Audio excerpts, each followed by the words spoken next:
එතෙන්දී අපි විශේෂයෙන්ම කියන්න කැමතියි බොහෝ බස් රථ හිමියන්, බස් රථ රියදුරන්, කොන්දොස්තර මහතුරුන් විශාල කැපවීමකින් මේ කටයුත්තට දායක වෙමින් තිබෙනවා. හැබැයි අතරේ මේ අවුරුදු සීමාවේ ජනතාව ගමට යන තියෙන උමනාව ගසා කන කීප දෙනෙක් ඉන්නවා.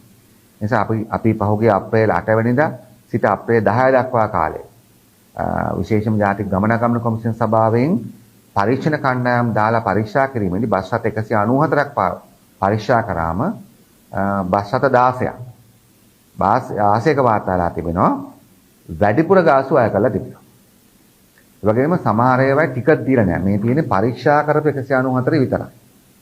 අපේ නිසා විශේෂයෙන්ම කියන්න කැමතියි මගේ ජනතාවට කිසිම අයිතියක් නැහැ නිල වශයෙන් ප්‍රකාශ කරලා තිබෙන බස් රථ ගාස්තුවට අමතරව එක රුපියලක්වත් ගන්න.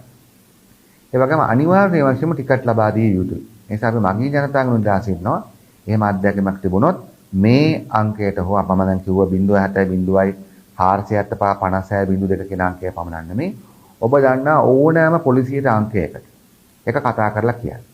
ඔබ දන්නා ප්‍රවාහන අමාත්‍යාංශයේ ඕනම අංකයකට ඔබතුමාලා දන්න මේ සම්බන්ධ ජාතික ගමනාගමන කොමිසමේ CTB එකේ කතා කරලා කියන්න මේ ඒවට අදාළ අපි උපරිම උත්සාහ කරනවා.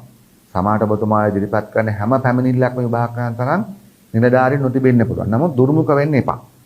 අපිට ඒක මේ මොහොතේ බැරි වුණත් හෙට උදේ වෙනකොට මේ පරීක්ෂණය කරගන්න බැරි වුණත් ඔබතුමාලා ලබා දෙන තොරතුරු මත අපි ඊළඟ සතිය තුලදී හරි මේ කලබල තත්ත්වය මේ කාර්යබහුල තත්ත්වය අවුඩු වුණාට පස්සේ හරි අපි සම්බන්ධ පරීක්ෂණ කරනවා. මොකද ජනතාවගේ සහාය නැතුව අපිට මේව අසාධාරණකම් කරන සුළු පිරිසට අදාළව නීතිය ක්‍රියාත්මක කරන්න බැරි වෙන නිසා මෙයාට අදාළව ජාතික ගමනාගමන කොමිසමත් මේක සිද්ධ වෙන්නේ ළංගම ආයතනයෙන් නම් ළංගම ආයතනොත් අනිවාර්ය වශයෙන්ම විනයානුකූලව කටයුතු කරනවා, නීත්‍යානුකූලව කටයුතු කරනවා.